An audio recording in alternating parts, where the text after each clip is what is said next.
This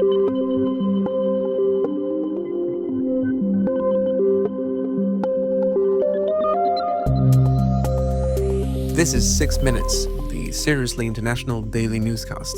It's Wednesday, February the 12th, and I'm Bertrand. And I'm Emma Albright. The sun is setting in Taipei and is about to come up in Taiwan. Here in the Worldcrunch newsroom, it's just after midday. These are the latest headlines. Gaza ceasefire is at risk as Netanyahu gives Saturday deadline for hostage release. China says U.S. naval patrol of Taiwan Strait poses security risk. And our daily quiz question comes from a Czech Republic wetland.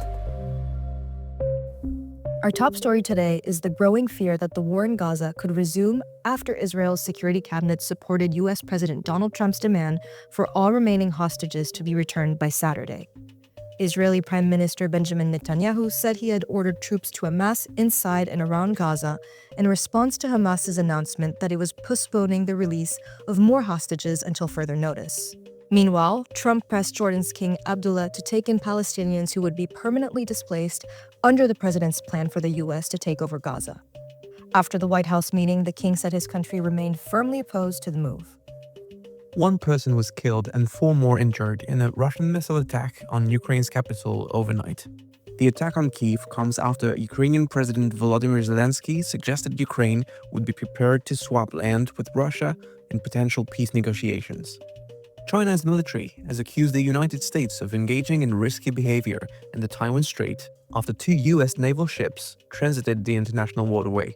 The Chinese People's Liberation Army said it had monitored the movements of the USS Rolf Johnson, a naval destroyer, and the USNS Bowditch, a survey ship, as they moved through the waterway between Monday and Wednesday. The UN says last year's crackdown on protests in Bangladesh may be a war crime. Up to 1,400 people were killed in the anti-government protests in Bangladesh, most of them by security forces. UN human rights investigators accused the deposed government of Sheikh Hasina of a brutal response that they warned could amount to crimes against humanity. Now let's take a closer look at what the international press is covering. French weekly La Tribune led today with a photo of European Commission President Ursula von der Leyen and US Vice President J.D. Vance at the AI Action Summit in Paris. AI, Europe Strikes Back, headlined the magazine, highlighting von der Leyen's arguments for making Europe a world leader in artificial intelligence development while pushing for safety regulations. In Greece, the press is covering the election of the former parliament speaker as the country's new president. Konstantin Tasoulas, the Conservative government's nominee, was elected to the largely ceremonial role by the parliament. And UK-based NGO Amnesty International released a report detailing how gangs in Haiti are recruiting children. The Wednesday report estimates that more than 1 million children live in areas controlled by or under the influence of armed gangs in Haiti. It also includes offenses committed against young people, including sexual abuse and other forms of targeted violence.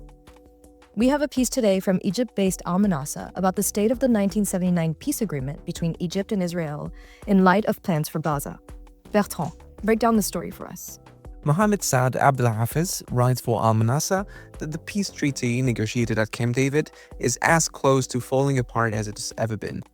He writes, following Trump's shocking remarks about uprooting Palestinians from Gaza to new, safer and more beautiful communities with new and modern homes in Egypt and Jordan, Egyptian government sources say that the US president was launching a trial balloon to encourage his country's allies in the Middle East to offer other solutions and alternatives.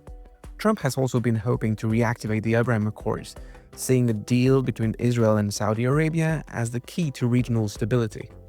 Yet, Riyadh rejected his Gaza proposal faster than expected and stressed that it will not establish relations with Israel without an independent Palestinian state with East Jerusalem as its capital.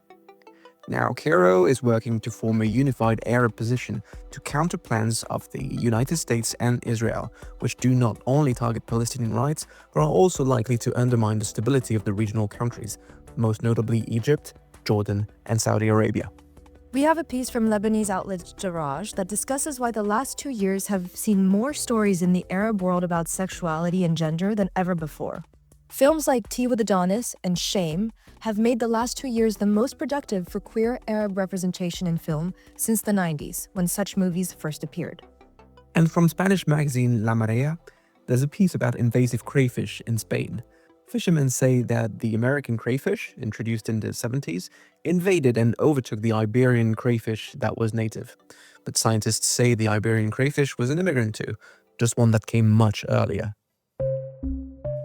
We're rounding things out today with our daily quiz question, which comes from the Czech Republic.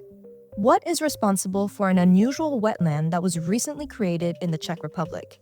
Is it A, beavers, B, an earthquake, C, a melting glacier, or D, a brewery spill? The correct answer is A. Beavers have saved Czech taxpayers $1.2 million by building natural dams that allowed for the flooding of a former army training site where a long-stalled dam was planned. Officials had hoped to build a barrier to shield the Klabava River from sediment and acidic water spilling over from 2 nearby ponds. That's the latest from around the world. If you like this podcast, we'd really appreciate it if you could help us out with a follow, share, and 5-star rating on your preferred podcasting platform. For more of the best of the international press, delivered exclusively in English every day, visit us at worldcrunch.com. We'll see you here tomorrow. À demain!